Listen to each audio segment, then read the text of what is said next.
Now let us take 19th problem of this 15.1 exercise. A child has die of 6 faces and show the letter A, B, C, D, E and again A. Means there are A letter coming twice. A letter coming twice. B, C, D and E. B, C, D and E. B, C, D, B, C, D, E. These are coming.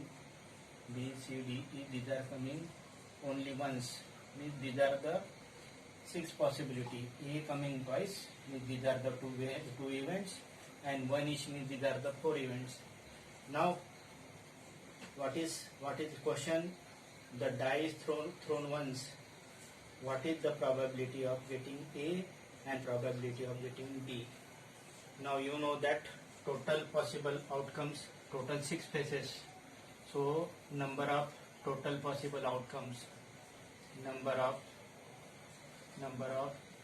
total possible outcomes, that is equal to 6. Out of which favorable, what is probability of getting favorable of getting A is twice. Favorable of getting A is twice. So you know the probability is equal to favorable outcome divided by total possible outcome. Probability formula is there. Now favorable outcome is 2 and out of 6. This is in favor of getting A. This is probability of getting letter A. Getting letter A. Now probability of getting letter D. Now out of this 6, one event is of D. So favorable outcome, number of favorable outcome of getting B, that is equal to 1. And you know that probability equal to favorable divided by total possible outcome. Total possible outcome, you know, total possible outcomes are 6. So probability of getting D, that is equal to 1 by 6. This is what say probability of getting letter D. So as number of letters A are twice out of 6, probability of getting letter D is 2 by 6, that is 1 by 3, and probability of getting letter A, that is equal to 1 by 6. That 2 by 6 can also be reduced to 2 by 6. This can be reduced to 1 by 3. So probability of getting A is 2 by 3 or 2 by 6, that is 1 by 3, and getting letter D is 1 by 6. Now let us take 20 number problem of this exercise. What is given in this problem? Suppose you drop a die at random on the rectangular region. This rectangular region is of 3 meter by 2 meter, means area of this rectangular region. Area of the rectangular region. Area of rectangular region, that is equal to length into breadth. Length into breadth. L is length and B is breadth. Length into breadth. Now length is 3 meter and breadth is 2 meter, means 3 into 2, that is equal to 6 square meter is the area of this rectangular region. That is equation number 1 say. Now what is given in the problem? What is the probability that it will land inside the circle of diameter 1 meter? Now first of all we have find the total area that is available for the die that is thrown inside the rectangular region, that is 6 square meter. That is what say total possibility. That is the total possibility. Now we want how much what is the probability that it falls in this area of circle of diameter 1 meter. Diameter 1 meter, diameter of this circle is 1 meter, means radius is half meter, and area of this circle, area of circle equal to pi r square. R is radius of circle, where r is huh?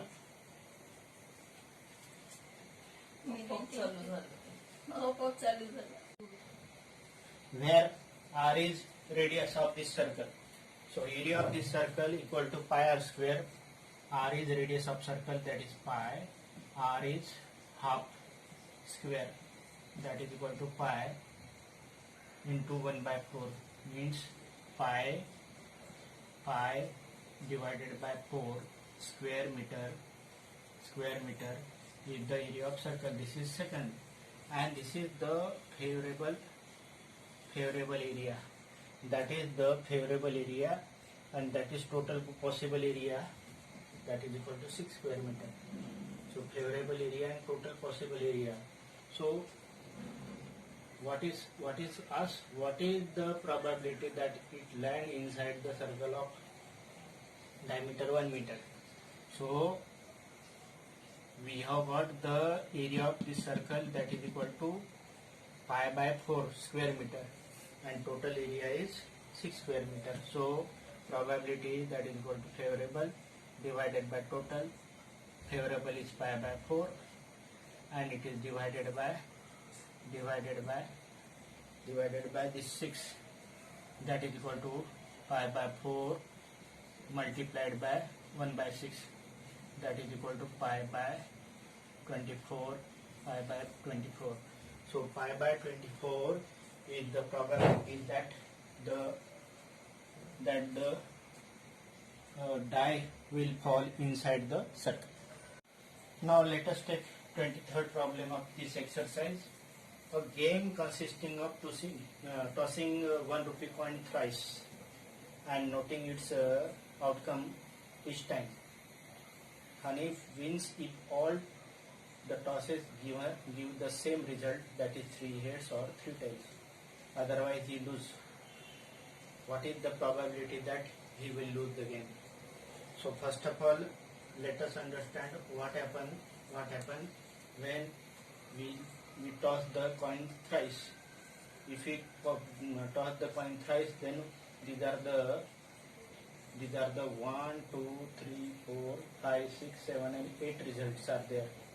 Means all heads comes 1 times and all tail comes 1 times.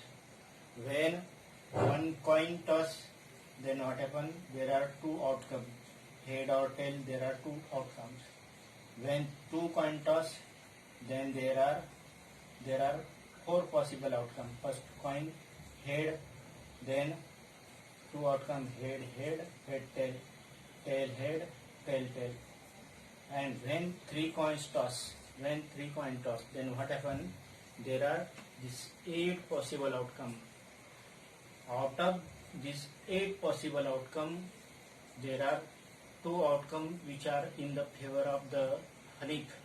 Hanif want all the heads or all the tails. So there are 2 outcomes in favor of Hanif, and total outcomes are 1, 2, 3, 4, 5, 6, 7, 8. So what happened? When 3 coins toss, total number of possible outcomes are 8.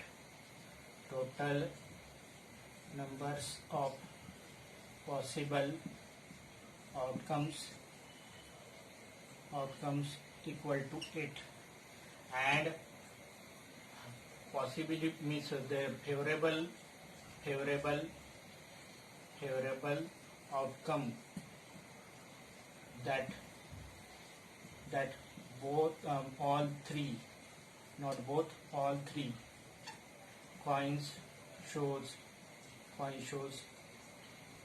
heads, or all three coins shows tail.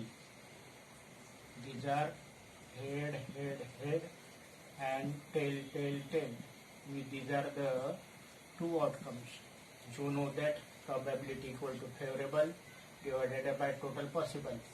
So favorable for Hanif's winning, that is equal to 2 out of 8, that is 1 by 4. So possibility of winning, this is the probability of Hanif's winning, and you know that probability of winning plus probability of losing the game, that is equal to 1. So probability of winning plus probability of losing, that is equal to 1. Probability of winning is 1 by 4. So probability of losing, that is equal to 1 minus 1 by 4. If you take LCM, then 4 minus 1 by 4, that is equal to 3 by 4. 3 by 4 means 75% chance that he will lose, and there are 25% chance that he will win the particular game. So this is what's a problem. It is again to be noted that the tossing one coin 3 times gives same result as that of 3 coins toss 8 times. Means tossing one coin 3 times, that also gives same result as that of tossing the 3 coins and give the result 8 possibility. So 3 coins tossing gives 8 possibility, and if 1 coin toss thrice, then it also gives the same result. Now let us take 24th problem of this exercise. A die is thrown twice. What is the probability that 5 will not come either time and 5 will come at least one time? So first of all, let us tell you how many outcomes are there when a die thrown twice or 2 dice thrown simultaneously. A die thrown twice and 2 dice thrown simultaneously give the same outcome. So total number of outcomes in both cases are same. You know that if a single die thrown, then there are 6 possible outcomes. If a single die thrown, then there are 6 possible outcomes. 1, 2, 3, 4, 5 and 6. 1, 2, 3, 4 and 5, 6. If second die thrown, then there are, if suppose first die show 1, then there are 6 possibilities. Second die may show 1, second die may show 2, second die may show 3, second die may show 4, second die may show 5 and second die may show 6. Similarly, suppose first die show 2, then again there are 6 possibilities, that is 2, 6. Again this 3, 1 up to 3, 6 and this 6, 1 up to 6, 6. So when 2 dice are thrown or 1 die thrown twice, then there are 6, 6, 6, 6, 6, means total possible number of total possible outcomes. Number of total possible outcomes, that is equal to 36. These are the 6 into 6, that is 36. Now 5 will not come in the either time. First of all, find the how many of these cases contain 5. So first of all, let us find cases of 5. Let us take, suppose 1 is there, then there is 1, 5, 2, 5, 3, 5, 4, 5, 5, 5, 5, 5, 5, 5. These are the when there is there is first 1, 2, 3, 4, 5, and this is what say 6, 5. Suppose the first die contain 5, then second 5, 1, 5, 2, 5, 3, 5, 4, 5, 5 already repeated there, and then 5, 6. So these are the cases where there is 5 present in either case or both case. Here both case and rest are the either case. So these are 1, 2, 3, 4, 5. 1, 2, 3, 4, 5, 6, 7, 8, 9, 10, 11. So the means the case favorable total number of favorable outcomes that dice must show 5, that is equal to 11. These are the 11 events which show presence of 5 in either case or both case. So total possible outcome probability, that is equal to favorable outcome divided by total outcome, that is equal to 11 by 36. So these are the 11 by 36, the probability that 5 present either times. So 5 present either time is equal to 11 by 36. But question is not asked about the 5 present either time. It asks, this is the 5 present either time. You know that 5 present either time or not present either time. This is presence of 5. But question is asked not present. So this is present case and not present case. Probability sum, that is equal to 1. So this possibility of 5 present, that is equal to 11 by 6. So 5 not present, that is equal to 1 minus 11 by 36. 1 minus 11 by 36, that is equal to 36 minus 11 by 36. 36 minus 11, that is equal to 25 by 36. So in 11 cases 5 present, maybe single times or maybe double times. These are the 11, these are the sample space. So in 11 cases 5 present and not present, that is equal to 25 out of 36. So presence of 5 in either case is 11 by 36 and not present, that is equal to 25 by 36. Now second one, 5 will come at least once. So all these cases, these have got this 5 at least once, means double also allowed. So total possibility that 5 at least once, that is equal to 5 at least once, that is equal to possibility that 5 at least once. This is question number 1. 5 at least 1, that is equal to 11 by 36. So these 11 events contain 5 at least once. So probability that 5 present at least once. At least once means minimum once. Minimum once means 2 also allowed. So in all these cases 5 present at least once. That is all.